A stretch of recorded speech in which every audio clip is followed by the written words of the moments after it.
I have been foregoing the announcements lately, mostly because ever since I've been doing video episodes, I forget and I can't just go back and like put them in afterwards. But anyway, today I wrote a note to myself. So, two announcements. First one is super quick. Miss May, thank you so much for your review. I so appreciate it. If you have submitted a review and for some reason, either you don't see it or I haven't thanked you via either email or an announcement like this one, please just drop me a note, if you will, and let me know so that I can ensure, first off, that it's there, right? But then also, of course, to give you a proper thank you, because I really do. I'm so grateful for every single one of them. So again, thank you, Miss May. And the second announcement is also short and sweet. We are rounding the corner of the last few days of March, and April begins, and so does a new course in our Healing and Reinvention program. So join now. I mean, it's such a ridiculously amazing amount of value that you guys get for the price that you do. And you can cancel at any time. You don't have to have any excuse, none, zero. Like, I promise it is not a whole, like, fill out this form, go 4 blocks away up to the tree and tie a bow around it. There's no shit. You can just join and then decide not to join. Okay. That's how confident I am also in my offer in the membership. That is one thing that I am not a salesperson, but what I am is a codependent. No, what I am is I do love to serve. I like to deliver. I like to over deliver. I don't only like to because I'm codependent. I kind of feel like I need to. So it's not something I take lightly, seriously. Like, your healing following this trauma is definitely not something I take lightly. In this program, I give you all of the tools that I developed for myself so that I could move from being in my own personal hell to feeling excited when I wake up in the morning. And I want to offer you the same. So that is that. Those are my two. Oh, and my point of that was that if you get in this month, then the price is still the same and it remains the same. So like, it won't go up after a month. You know what I'm saying? The price will stay at $97 unless you, of course, cancel the membership. So you are getting an amazing deal there. And then starting April, it will go up in cost. So go to beyondthehighroad.com to sign up. And you also get a little freebie in there too. And then, like, inside, if you're joining now, you'll get the first 2 months, February's and March's courses that you can go through just as if you'd already joined. And then, of course, all the upcoming months. So you'll have access to all of it immediately. So that, I think, is just a great little thing too. So you will have video after video of lovely me. Also, there's some bonus material in there too, and some other fun stuff in there. So that is it. You're crazy if you don't join. Kind of kidding, kind of not. But yeah, so I'm going to get on to the episode. I recorded this last week while my puppy dog she still is, but she's over there on the chair. Let's see if you see her right over there. She's sleeping, as per usual lately. But yeah, so I'm going to get on with the episode. I recorded it last week, but just did most of the edits today. And I hope you get something out of it and enjoy. Okay.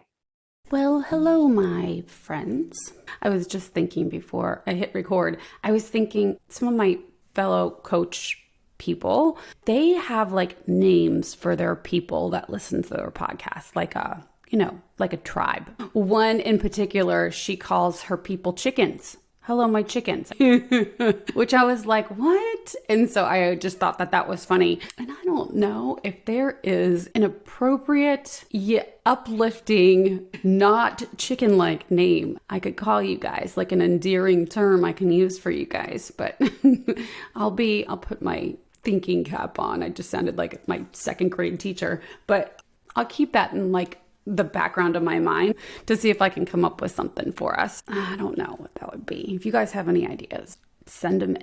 You've got my email, right? It's super easy. It's beyondthehighroad@gmail.com is what I'm using right now. Okay. So hello, my people. Yeah, it'd be so much better now that I'm thinking about that. It would be so much better than calling you guys alienated parents or target parents, right?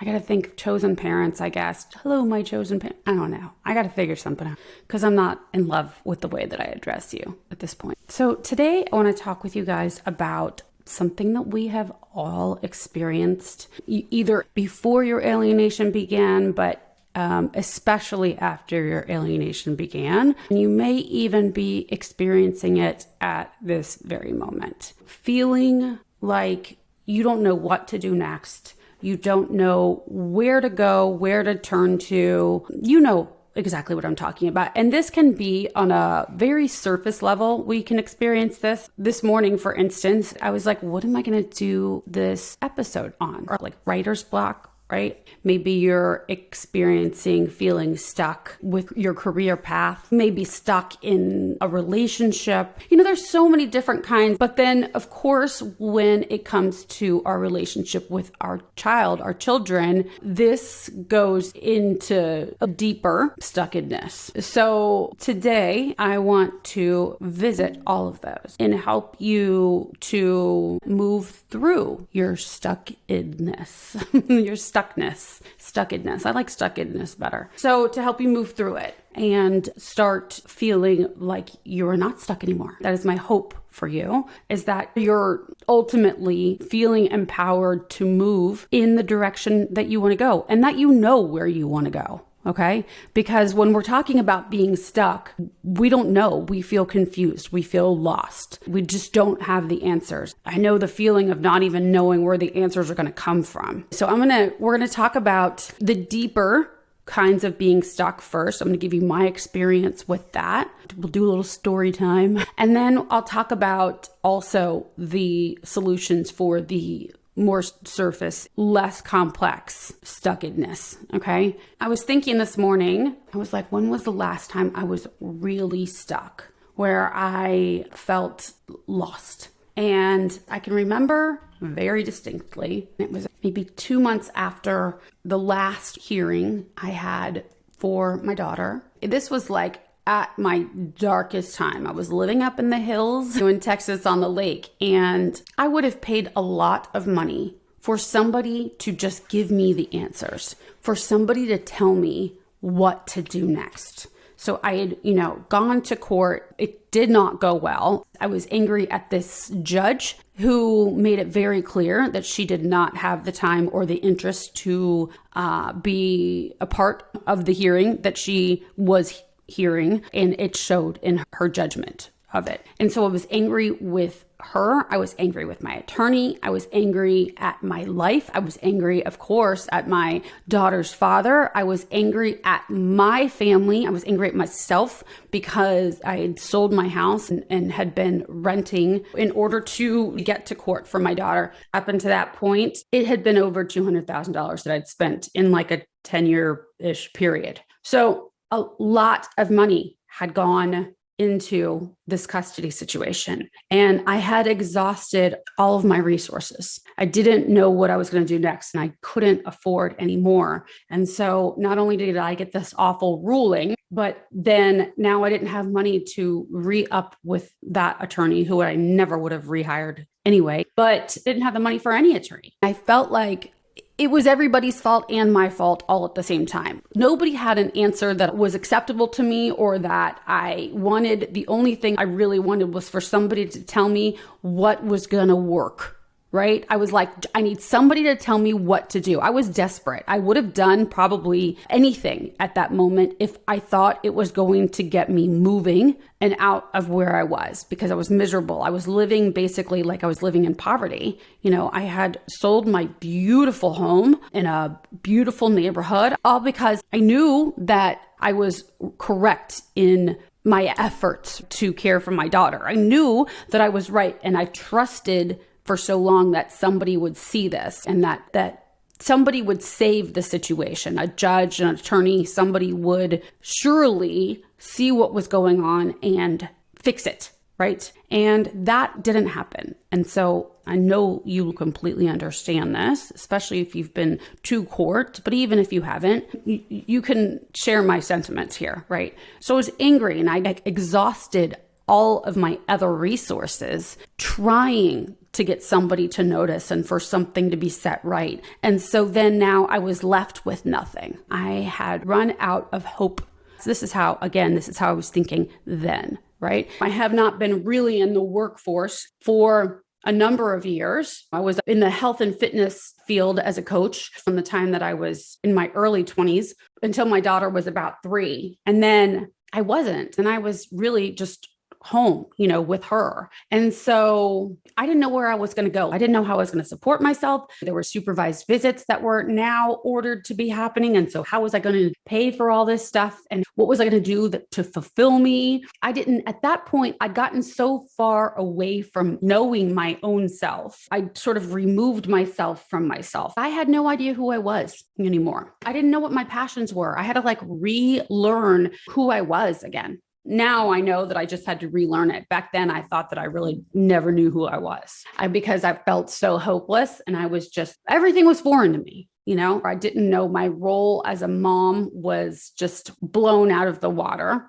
And the guy that I was with after my daughter's father, the story that I was telling myself at the time is that I had wasted that whole 7 years. I'd always wanted to have 2 or 3 kids. And after I had my daughter and her father and I split up, just 15 months after she was born, I wasn't going to have any with him. And so I thought I was going to have them with this other guy. And thank God I didn't, for obvious reasons. But I felt like feeling really stuck there because I had just wasted my last child rearing years. But so my hope for being a mom again, fulfilling my desire and my need to be a mom, that was lost in my mind. And then through this whole time of mothering my child and being home with her, for the first 9 years of her life. And then you guys, I wish I could show you right now. There's a lizard. It is the craziest thing. He's staring at me in the craziest way through my window. And I hope I can capture this. It's so weird. Don't move, don't move, don't move. Okay. But so also the guy that I was with, the second guy, right? It took a lot of nerve to finally leave, right? As you guys, many of you know, if you've been in an abusive relationship, for the most part, he was financially supporting me, right? And so I didn't know what I was going to do when all of that was just up in question. So I'd left this abusive relationship. That was the good part. But now what was I going to do for money, for anything? It moved myself emotionally and physically and all of the things, isolated myself from all of my friends that I previously had because of this dysfunctional relationship with this guy and also because of the alienation situation. So my resources were really exhausted. Okay. I think I've painted the picture. It's probably enough. So I felt 1000% stuck. If anybody would have told me different back then, I really, honestly, I would have punched them in the face. I mean, I could only see how I was stuck, right? And I remember being filled with grief and this sadness and feelings of isolation. And did I mention angry? I was very, very angry, helpless, confused, bewildered. Where do I go now? What do I do with myself? And I remember being on the phone with my father. I think I called him out of necessity. I needed money or something. And I remember pleading with him to tell me what I could do next so that I could survive. What am I going to do with myself? And I was so angry. I was angry with him for not having the right answers. I was angry at everybody. I was angry at myself for making the mistakes that I made. And I can't believe what was I thinking? I felt so stuck in my own crap. I felt like I say this a lot, but this is exactly how I pictured myself. I felt like I was at the bottom of this pit with no light coming in, no windows, no exit. There was no way to crawl out. Right? I just felt stuck and I didn't know what to do to not feel stuck. I felt like it was a fact that everybody could see it. There's no way that they couldn't. And if they didn't see it, then I could present them with all of the evidence to prove how my life and I was stuck in like a vortex of nothingness and misery, my own personal hell. I remember hanging the phone up on my dad that day. I may have said it to my dad, but I know I was saying it to myself. I was actually contemplating like not being here on this earth anymore and seriously contemplating it. And if you know me, people that have known me for years even know that I'm normally a pretty spunky, upbeat, peppy person. And during this time period, I was anything but myself. The only thing that stopped me from not offing myself was there was two things. One, my mom had already lost my brother. So I didn't want to do that to her. And she was still going through, the grief of that. I don't know if you ever stop, but yes. So my mom had lost my brother and I didn't want her to experience it again. And my daughter, of course, I didn't want to screw her up, any more than the alienation was already doing. So those two things, they were two fantastic reasons for me to figure it out, right? To pick myself up and keep moving. And so I did, but very reluctantly. I didn't know what I was going to do. I think I told you guys this maybe one time. I took every test you could take, personality tests, purpose tests, every what are your knacks sort of test you could take. Let me just tell you, anybody that's considering doing those tests, not to say that they're not helpful, but they're not going to tell you anything that you don't already know. I think this is very important. Okay. You know yourself. Even if you say you don't know yourself, I'm telling you, you do know yourself. If you are old enough to have had a child, you know yourself. You've lived with yourself. So don't ever doubt you when it comes to stuff like that. But anyway, back then, again, if you would have told me that, I would have been like, no, you don't understand. I don't know myself. And I am stuck in all the things, right? So I took all the tests and one of them mostly just reassured and sort of just, I was like, oh yeah, I guess I really am a coach, because it was like the big 5 tests, right? I think that's the one. And it was like, you're a coach, you're a storyteller, you're this, you're that, whatever. And I took it 3 different times and a coach came up first every time. So I was like, okay, I guess I really am a coach. And so I needed to stick with that. And so about a month later, I ended up signing up for my first certification on the mental health side of things, which prompted me to do a lot more study after that. But that's where I started. And that's what really got me moving in the direction that where I'm sitting today. But the thing that kept me stuck was the language I was using about where I was at. And that was that I was stuck. I was telling myself I was stuck. And so I was stuck. Our thoughts will always produce a feeling. And those feelings will always drive an action or inaction. And the actions are what give us our results. Think about it. When you tell yourself that you are stuck, what do you end up feeling as a result? Usually it's either overwhelm or confusion, bewilderment, frustration, something like that, right? And from that feeling, we perpetuate whatever thought we're thinking. And so if I'm thinking I'm stuck and I'm feeling overwhelmed, let's say, my result is going to be that I'm living a reality of stuck in this, right? Like I was. So until I changed that thought, I was stuck. And the same will happen for you. Okay. So the good news is this, that you can use this to empower yourself. Because anytime that you think that you're stuck and you think it's a fact, you think it's a circumstance that cannot be changed until the hand of God comes down and strikes you and whatever, that it's like, well, something will happen and unstick you. That law is you saying something along the lines of, it's possible that I'm not stuck. That's all. Try it on for yourself right now. It's possible that I'm not stuck. What happens? You start getting curious. You feel curious. You start thinking there are possibilities, right? And from that place, you start looking for evidence on how you are not stuck. In what ways am I not stuck?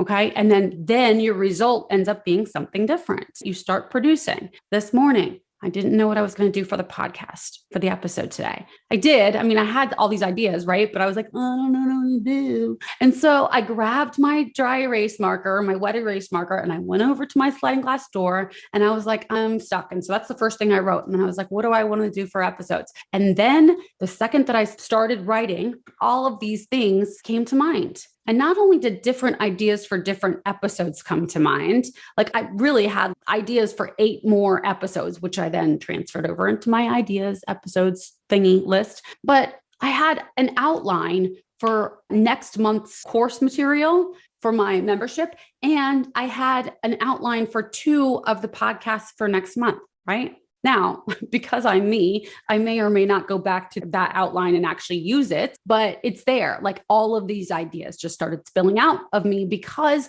I started getting into action. Okay. So for the simple things like writer's block or a creative block, or like, I don't know what I want to do for XYZ. All it takes is for you to put pen to paper or start writing in your notes app on your phone, or do what I do, which I love, is go into the sliding glass door with a marker. Things just start flowing out of me. And I use different colors. That helps. Don't do it with a Sharpie. But the second that you start considering the possibility that you aren't stuck is the second that you open yourself up to the possibilities. Okay. So this is truly, it's really in your thoughts. It always is in your thoughts. Now you may, when you're thinking you're stuck, you may produce and end up with the result that you are stuck, and you'll find all the ways that you are, but you're only going to create more ways that you are stuck. You know what I'm saying? So it's really in about the language that you choose. On a same note, but different, last night I was speaking to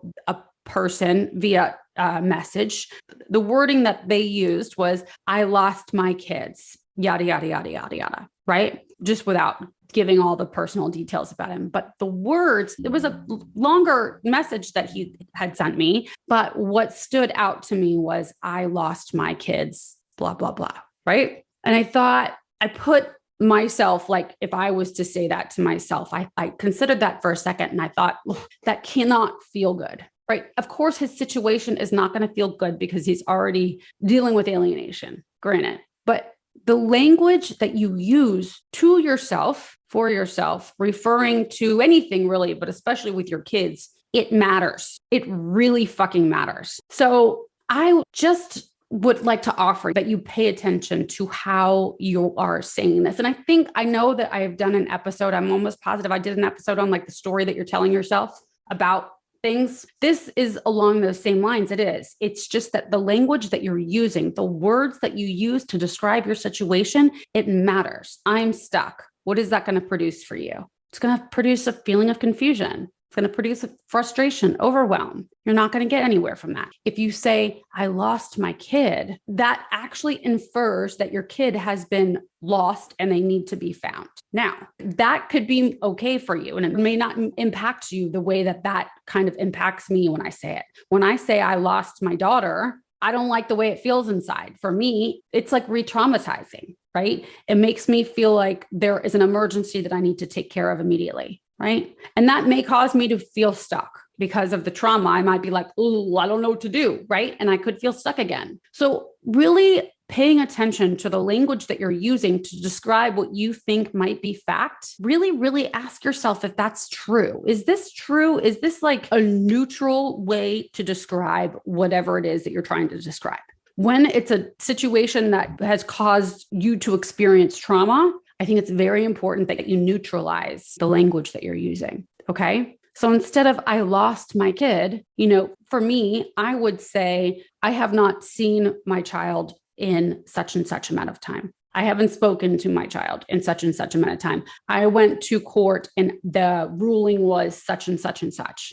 Does that make sense? The I lost my kid is just, it infers something that is not actually the truth. Try the thoughts and the words that you're saying on. Think about them when you're saying them, because those things really, they affect you on a level that sometimes you don't even really pay attention to or think about. Okay. So I think that's what I have for you. Pay attention to the language you're using. And in my program, like the way that I started doing it for myself was really paying attention to every little thought. thoughts that I normally would dismiss or just think that are fact. I really had to become acutely aware of each one of those. It was like Marie Kondo in the brain for me, picking apart all of the thoughts. Each new thought that came up, I had to be like diligently aware of all of the thoughts. And like I pulled them out of my brain one by one and decided which one I wanted to keep and put it back up there and which ones I wanted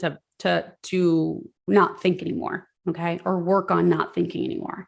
So I would find a different thought to replace that one that was more productive, provided me the kind of feelings that I wanted to feel, so that I was showing up in the way that I wanted to show up, so that I am showing up in the way that I want to show up on the reg. Now, when I say this, just know too that like there are some feelings you're going to have. The experience of alienation, it is what it is, right? And so you're going to have emotions that you don't like and that aren't comfortable around that. But we can't really change the facts of something, right? You don't want to change something that has happened to try to trick your mind. That will never work. But when it comes to the language you're using about it to describe it, it's very important to make that language neutral, okay? Because you're already experiencing pain. You don't want to put pain on top of pain, right? And then get like a net negative result. Okay.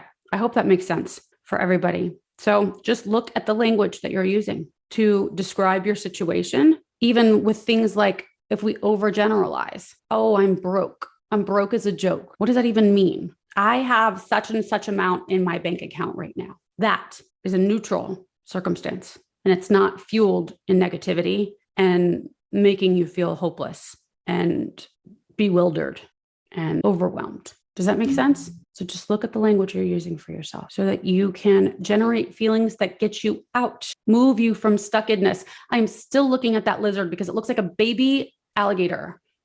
I am from Florida, you guys, and I've lived in tropical climates pretty much my entire life. This one is so funny looking. I wish I could get it. I don't know if I can't, I'm not going to do it justice. It's kind of like trying to take a picture of the moon, it doesn't fucking work. But anyway, I'm totally distracted. I'm also ADHD to the nines. So, which is also not a neutral statement. Anyway, if it's causing you undue stress or pain, it is something to look at. Look at the way that you're saying it to yourself. Okay? Okay. Thanks so much for listening today, guys. I'm honored that you chose to share your time with me. If you like what you've been hearing and you want more, come join me in the new monthly membership, where we take the concepts that you hear about here and, using a logical framework, you learn to apply them to your specific situations, upgrading your thoughts and your life, even while experiencing the grief of alienation. For more information, go to beyondthehighroad.com. See you soon.